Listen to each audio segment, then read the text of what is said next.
How to Beat the Bully Without Really Trying by Scott Starkey. Chapter 7, The Legend of Old Man Johnson.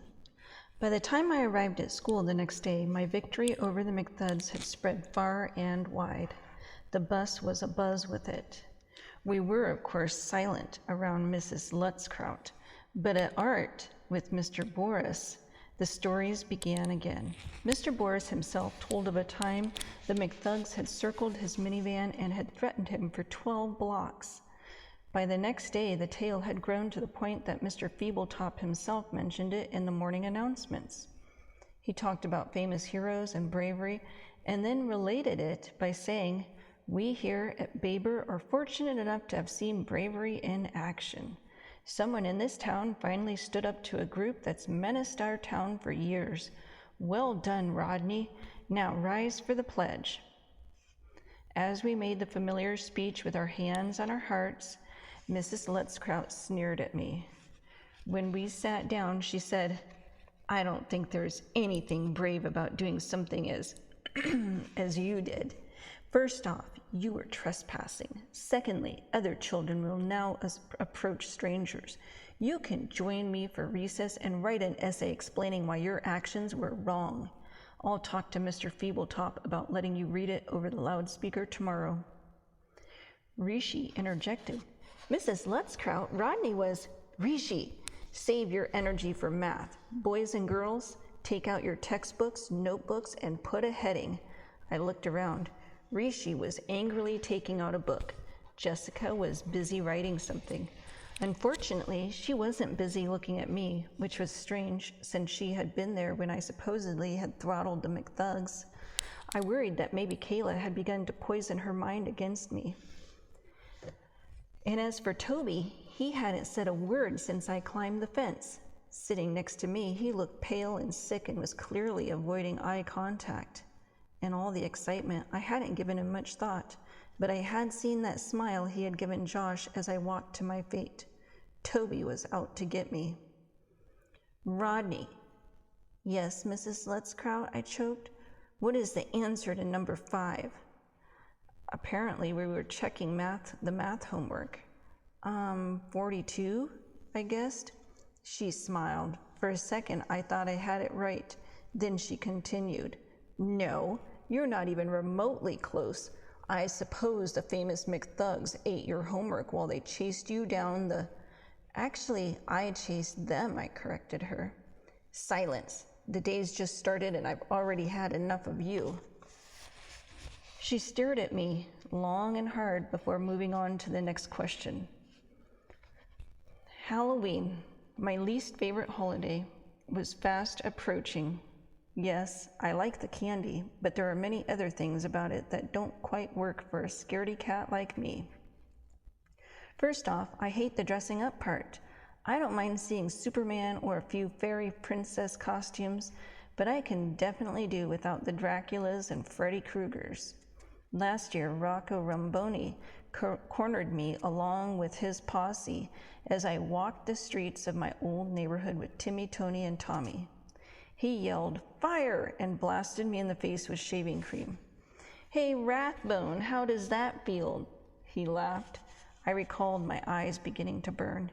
"Hey, check it out, guys," he had continued. "This shaving cream contains menthol. Avoid contact with the eyes." Whoops! I remembered their laughs as I stumbled blindly along Bell Boulevard. Well, at least he was far away now. Maybe with Josh and Toby leaving me alone, I'd coast through Halloween this year with no problems. I would soon discover, however, that in Garrettsville, Halloween isn't easily avoided. The kids began talking about costumes and candy even before September came to a close. Some of them started collecting secret stashes of shaving cream or silly string. I made a mental note to get a costume with protective eyewear. Stories of eggs flying and paintball shooting were quietly discussed in the back of the bus, but I didn't learn of the town's main horror until one afternoon in mid-October. I finished my homework, grabbed my football, and walked out the door. Rishi and Slim were waiting for me on their bikes. They looked kind of nervous or something. We're going for a bike ride before we play football, Rishi explained. Okay, sounds nice, I replied. Slim giggled nervously. Get your wheels and we'll get Dave, Rishi yelled as he rode off. Meet us at the end of the block. It was a nice autumn day. A ride seemed like a good idea, but Rishi and Slim were acting a bit off, and my chicken sense was tingling. I noticed my palms sweating as I pulled my bike from the garage. When we all linked up, the three of them were even stranger. Dave muttered a quiet, "Hey, Rodney," and we were off, winding down streets and cutting through paths. We passed Crystal Lake, and as we made a right onto Elm Street, the pace slowed. Somehow the street felt darker. The houses looked bleak and run down. The grass wasn't as green, and there were no people walking around. Then in the distance, I could see a house that made my stomach gurgle, and I wished there was a bathroom nearby. Somehow, I knew it was where we were going, and anger and panic swept through me. "Why are you bringing me here?" I asked in the steadiest voice I could manage. "You'll see, Rodney, just a little closer," Rishi answered. The house was menacing. It was boarded up and decrepit. The paint was peeling and dirty. It must have been white years ago, but now it was grayish brown. The green roof was missing tiles and was full of holes. The porch looked sinister and the railing was missing spindles. Two old lions, chipped and dirty, sat at either side of the walkway like they were guarding the place. I had trouble swallowing.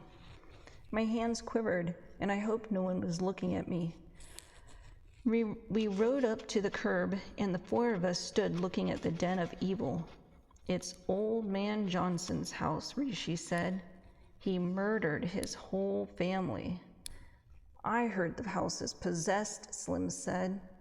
I fully believed him. It seemed to be looking down at me with the two top windows like eyes and the downstairs windows forming an eerie grin. "I thought we lived in Garrettsville, not Amityville," I muttered. They looked at me slightly confused, but their attention returned to the house as an old swing out back screeched in the light breeze and a shutter banged against the siding. I no longer cared about my tough guy reputation. Rishi beat me to it and yelled, "Let's get out of here." We all tore behind him, and it wasn't until we were safely at our football field near the vacant elementary school that we stopped pedaling. The McThug brothers, by the way, hadn't bothered us since the wasp incident.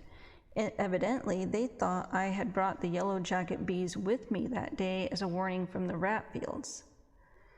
"So," Rishi turned to us, breathing hard, "who's going to do it this year?" I didn't know what he was talking about, but I knew I didn't like whatever it was. I tossed the football into the grass and got off my bike. "What's the deal?" I asked. "What's this it you're talking about?" Rishi looked me in the eyes and said, "Rodney, that's where we're going on Halloween night." I figured I'd correct him on that one. He might be going there, but I wasn't going anywhere near the place. "I won't be able to join you." "I have," Slim interrupted me. "Rodney, you got to go. Every year something scary and exciting happens at Old Man Johnson's house. You can't miss it." "Have you gone?" "Well, no, but my older brother Charlie said it's the thing to do in Garrettsville. And besides, he wouldn't let us go last year. But now he'll let us go because he wants to meet you. He says they're all talking about you in high school and what you did to the McThugs." Talking about me in high school? What was next? My own show on the Disney Channel? Rishi jumped in. "Look, Rodney, none of us have ever gone, but now that you're with us, we'll be all right. Besides, every year someone tries to get close to the house and do something crazy." "Yeah, and you're just the guy," Dave added, but I cut him off. Crazy wasn't my idea of a great Halloween. "That's nice. You go be crazy, but my mom makes me take my sister out, so I probably won't be able to go with you. Too bad, though. It sounds exciting." "Don't worry," Rishi said as he put a hand on my shoulder. "We'll wait for you to finish. This is something I know that someone as tough as you, someone who lives for danger, would not want to miss." Oh man, I didn't know what to say to get out of it. Okay, I mumbled, and then, trying to get back to nicer things, I asked, "Still time for football today?" We all thought about it, but it was already getting late, so we said goodbye and rode off. It wasn't until I was on my street that I remembered the football. I had left it in the field by the school. The sky was dark orange and night was coming on, so I raced back as fast as I could. By the time I got to the school, it was almost dark out and the chilly air smelled like leaves.